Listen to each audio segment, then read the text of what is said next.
Episode के start में हम डॉक्टर स्टीफन को देखते हैं, जो कि एक ब्रिलियंट जेनेटिसिस्ट है।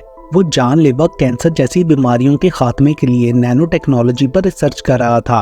उसका कहना था कि बॉडीज का सेलुलर स्ट्रक्चर चेंज करके घातक या विनाशकारी एलिमेंट्स को निकालने से ऐसा मुमकिन हो सकता है।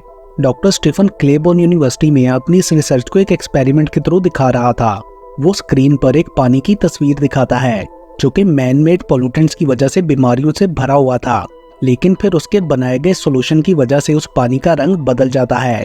पानी अब बिल्कुल साफ हो चुका था, मगर तभी एक आदमी के ये बोलने से ओपन नरेशन स्टार्ट हो जाती है कि इंसान ने हमेशा बीमारी से बचने के लिए काम किया है, लेकिन क्या हो कि जब वो इलाज बीमारी से भी ज्यादा खतरनाक हो जाए।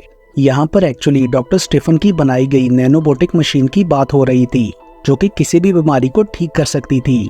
स्टीफन थोड़ा एरोगेंट और सेल्फिश टाइप का इंसान है। उसे अपने काम पर पूरा विश्वास था एंड वो अपने काम के लिए खुद पर प्राउड भी फील करता था। लेकिन बहुत से दूसरे इंटेलिजेंट लोगों की तरह डॉक्टर स्टीफन भी इस बात पर इतना ध्यान नहीं देता कि उसके नैनोबोट्स कितने मिरेकुलस हैं और ये खुद को डुप्लीकेट करने और अपने दम पर काम करने में भी काफी स्मार्ट हैं। वहाँ पर डॉक्टर नॉर्मन स्टीफन के एटीट्यूड से खुश नहीं थे। उन्हें स्टीफन के अंदर प्रोफेशनल कंडक्ट की कमी का एहसास होता है, क्योंकि वो खुद को गॉड से भी कंपेयर कर रहा था। वो स्टीफन से बोलते हैं कि उसे रूल्स के साथ चलना चाहिए, क्योंकि लास्ट टाइम भी इस वजह से पूरा डिपार्टमेंट बंद होने वाला था और स्टीफन की जॉब भी जाने वाली थी। मतलब वो स्टीफन को धमकी दे रहे थे कि इस तरह वो अपनी ग्रांट भी खो सकता है जो उसे मिलने वाली थी। इस पर स्टीफन उन्हें जवाब देता है कि अगर उसकी रिसर्च काम कर गई तो यूनिवर्सिटी इससे करोड़ों कमा सकती है। डॉक्टर के पास नैनोबोट्स की रिसर्च को दुनिया के सामने लाने का एक ही मौका था, सो वो अपनी ग्रांट और बोर्ड ऑफ ट्रस्टीज की खातिर उनकी बात मान जाता है। लाइव एनिमल टेस्टिंग के अप्रूवल के लिए इंतजार की वजह से भी परेशान नहीं होता। उसकी नैनोबोट्स की इस रिसर्च के लिए उसका दोस्त और कोलीग डॉक्टर एंडी बहुत ज्यादा एक्साइटेड था, जिसकी जल्दी ही स्टीफन की बहन जूडी से शादी होने वाली थी और वो ये न्यूज स्टीफन को भी देता है, जिसे सुनकर वो बहुत खुश हो गया था। वो एंडी को नैनोबोट्स दिखाते हुए कहता है कि हमें ये बहुत ही जबरदस्त चीज मिली है। देन एंडी वहां से निकल आता है डॉक्टर कैट्समैन के साथ अपनी अपॉइंटमेंट के लिए, क्योंकि उसकी कमर में दर्द था। डॉक्टर एक्सरे रिजल्ट्स को देखते हुए बताती है कि तुम्हारे पेल्विक रीजन में एक कैविटी है, जो कि ऑस्टियोसार्कोमा को इंडिकेट करता है। ये सुन के एंडी घबरा जाता है, क्योंकि डॉक्टर उसे घातक पेल्विक कैंसर की न्यूज सुना रही थी, जिसकी वजह से या तो वो 1 साल में मर सकता था या फिर सर्जरी के बाद उसे अपने लोअर बॉडी के बिना ही रहना होगा। इस हॉरिफाइंग न्यूज के सोल्यूशन के लिए वो स्टीफन से उसके नैनोबोट्स के बारे और जानकारी लेने जाता है, लेकिन ये जानकर उसे मायूसी होती है कि स्ट्रिंजेंट टेस्ट के बिना बोर्ड कभी भी ह्यूमन टेस्टिंग अलाउ नहीं करेगा, चाहे इंसान खुद जितना भी इसके लिए तैयार क्यों ना हो, क्योंकि इस तरह लॉ सूट्स का खतरा था। एंडी अब क्योंकि पहले ही जूडी के साथ अपनी आने वाली जिंदगी की प्लानिंग कर रहा था और उसके पास खोने के लिए कुछ भी नहीं बचा था, सो वो रात को चुपके से स्टीवन की लैब में जाकर नैनोबोट्स खुद को इंजेक्ट कर लेता है, जिसके रिजल्ट जल्दी 3 दिन के अंदर ही आ जाते हैं। उसका ट्यूमर काफी हद तक कम हो गया था। एंडी काफी रिलैक्स हो जाता है, क्योंकि उसे एक नए जीवन की खबर मिली थी, मगर डॉक्टर इतनी सडन रिकवरी देख के दंग रह जाती है। नैनोबोट्स के फायदे अभी यहाँ खत्म नहीं हुए थे। एक दिन सुबह उठने पर एंडी को पता चलता है कि उसे अब ग्लासेस की भी जरूरत नहीं रही। एक्साइटेड होकर वो तुरंत से स्टीवन के पास जाता है और उसे नैनोबोट्स की सफलता का बताता है। अपनी रिसर्च के बारे में किए गए बोल्ड क्लेम्स के बावजूद वो एंडी की लापरवाही पर गुस्सा होता है। उसे गुस्सा था कि एंडी ने अपनी और उसकी लाइफ और करियर को रिस्क में डाला, मगर एंडी का मानना था कि कुछ भी गलत नहीं होगा।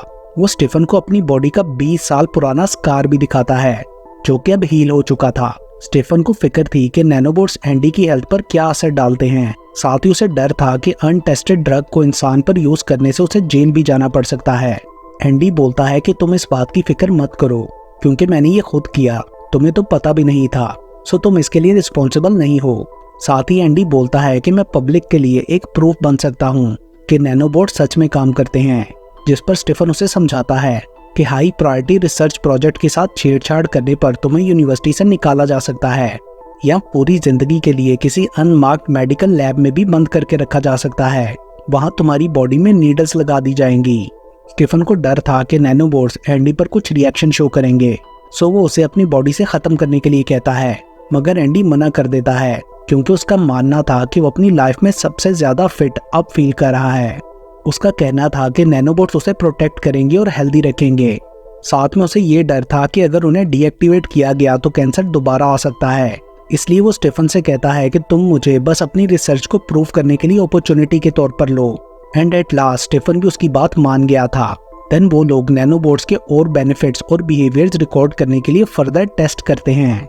नैनोबोट्स ने कैंसर क्योर करने, आईसाइट ठीक करने और स्कार हील करने के साथ साथ एंडी को और ज्यादा एनर्जेटिक और एक्टिव बना दिया था। स्टीफन बहुत ज्यादा टेस्ट करता है कि नैनोबोट्स और क्या क्या कर सकते हैं। नैनोबोट्स की वजह से एंडी किसी तरह पानी के अंदर भी सरवाइव कर पा रहा था। 7 मिनट तक वो पानी के अंदर अपनी सांस रोक पाता है।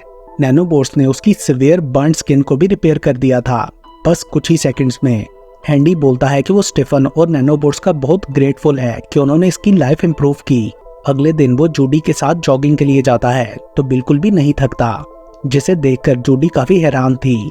उसके बढ़ते हुए मेकआउट स्टेमिना की वजह से जूडी उस पर शक करती है। उसकी नई पर्सनैलिटी से थोड़ा डर कर उसके घर से चली जाती है। अगली सुबह उठने पर एंडी को पता चलता है कि नैनोबोट्स ने उसे गर्दन पर गिल्स गिफ्ट किए थे, जिनसे वो पानी के अंदर पूरी तरह सांस ले सकता था। ये देखकर स्टीफन डर भी जाता है और फैसिनेट भी होता है। वो तुरंत एंडी की बॉडी में से नैनोबोट्स को निकालने की कोशिश करता है, मगर ऐसा नहीं हो पाता। नैनोबोट्स के अकॉर्डिंग उन्हें निकालने वाला प्रोग्राम अभी इनकम्प्लीट है। स्टीफन का मानना था कि नैनोबोट्स बाहर निकलने के लिए उसकी कमांड को एक्सेप्ट नहीं कर रहे, या फिर वो बहुत ज्यादा थे इसलिए उन्हें कमांड के अकॉर्डिंग चलने पर थोड़ा टाइम लगेगा। देन स्टीफन एंडी को घर जाके सो जाने का कहता है। उसका ख्याल था कि सुबह तक नैनोबोट्स डीएक्टिवेट हो जाएंगे, मगर अगले दिन उठने पर पता चलता है कि नैनोबोट्स ने एंडी के सर के पीछे नई आंखें ग्रो कर ली थीं। थोड़ी ही देर में स्टीफन भी वहां आ जाता है। एंडी इस नई डिस्कवरी से घबरा गया था। देन लैब में स्टीफन लॉजिक गेट फ्रीक्वेंसी को जैम करने की कोशिश करता है ताकि नैनोबोट्स आपस में कम्युनिकेट ना कर सकें, मगर ये भी काम नहीं करता क्योंकि उन्होंने केमिकल ट्रांसमिशन स्विच कर ली थी। एंडी पॉइजन और रेडिएशन जैसी स्टूपिड ऑप्शंस देता है उन्हें डीएक्टिवेट करने के लिए, लेकिन स्टीफन कहता है कि इससे तुम मर जाओगे। ऑफिशियल तरीके से नैनोबोट्स को शट डाउन ना कर पाने पर Stephen high intensity electric shocks की हेल्प से उन्हें कम करने की बात करता है, जो कि अगर प्रॉपरली किया जाए तो टेक्निकली सेफ तरीका था। वो अपनी रेगुलर ईसीटी मशीन यूज करने वाला था। वो एंडी से बोलता है कि तुम्हें सिर्फ कुछ सेकंड्स के लिए दर्द होगा। देन पहली बार शॉक देने पर उसे नैनोबोट्स में काफी हद तक कमी दिखती है, सो वो दूसरी बार भी शॉक देता है एंड देन उनको पूरी तरह खत्म करने के लिए तीसरी बार भी, जिससे उसने एंडी को ऑलमोस्ट मार ही डाला था।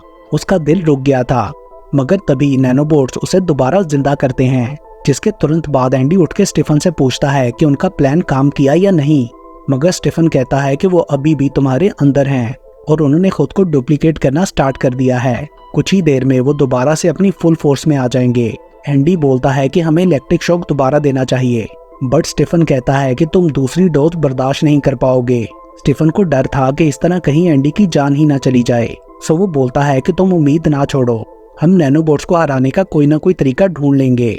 लेकिन एंडी का कहना था कि ऐसी हालत में मैं मर भी जाऊं तो इतना बुरा नहीं है। अगले सीन में हम एंडी को अपने घर पर देखते हैं, जहां खाना खाते हुए फोन बजने पर वो अचानक से चौंक करने लगता है। उसकी सुनने की ताकत सुपर नेचुरली बढ़ गई थी। फोन पर जूडी उससे पूछती है कि तुम कहाँ गायब हो। एंडी बोलता है कि वो यूनिवर्सिटी में था।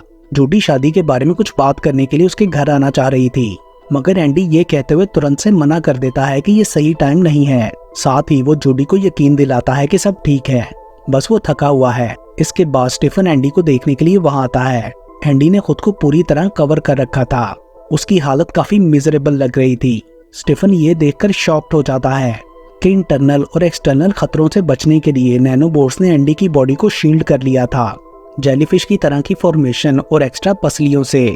असल में नैनोबोट्स ने ये एक तरह का बैरियर बनाया था स्टीफन की कोशिशों से बचने के लिए। स्टीफन एंडी को अपने साथ लैब चलने के लिए कहता है, जहां पर एक्सरे करने से पता चलता है कि नैनोबोट्स ने उसकी बॉडी कैविटी के साथ प्रोटेक्शन को डबल कर दिया था। एंडी बोलता है कि मैं सबके लिए तुम्हें नहीं बल्कि खुद को ब्लेम करूंगा, क्योंकि ये पेंडोरा बॉक्स मैंने खुद ही खोला था।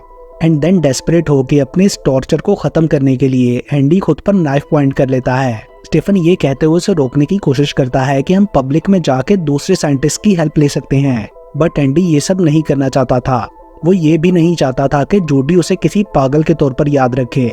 एंड देन वो स्टीफन से सॉरी बोलते हुए खुद को स्टैब कर लेता है, मगर कुछ ही सेकंड में वो नाइफ अपने आप ही एंडी की बॉडी से बाहर आने लगती है और एंडी दोबारा से सांस लेने लगा था, मतलब नैनोबोट्स ने उसे दोबारा जिंदा कर दिया था।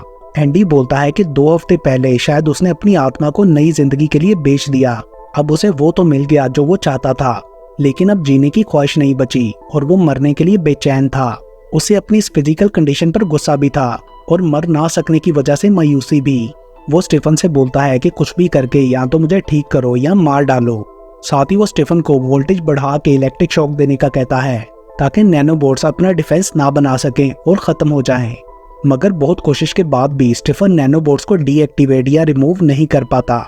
एंडी किसी भी तरह मर जाना चाहता था ताकि जोडी उसकी ये मॉन्स्टर जैसी हालत ना देख पाए।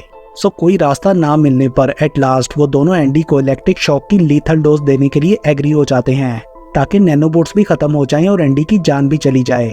फिर स्टीफन सॉरी बोलते हुए बटन प्रेस कर देता है जिससे एंडी की डेथ हो जाती है। उसके बाद स्टीफन बचे हुए नैनोबोट सैंपल्स को नष्ट कर देता है।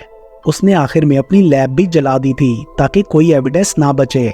कुछ टाइम बाद जोडी एंडी के अपार्टमेंट जाती है उसकी चीजें पैक करने, तो एक फोटो फ्रेम गिरकर टूट जाता है जिसके कांच से जोडी की फिंगर पर कट लग गया था, लेकिन तुरंत से ही उसका वुंड हील हो जाता है।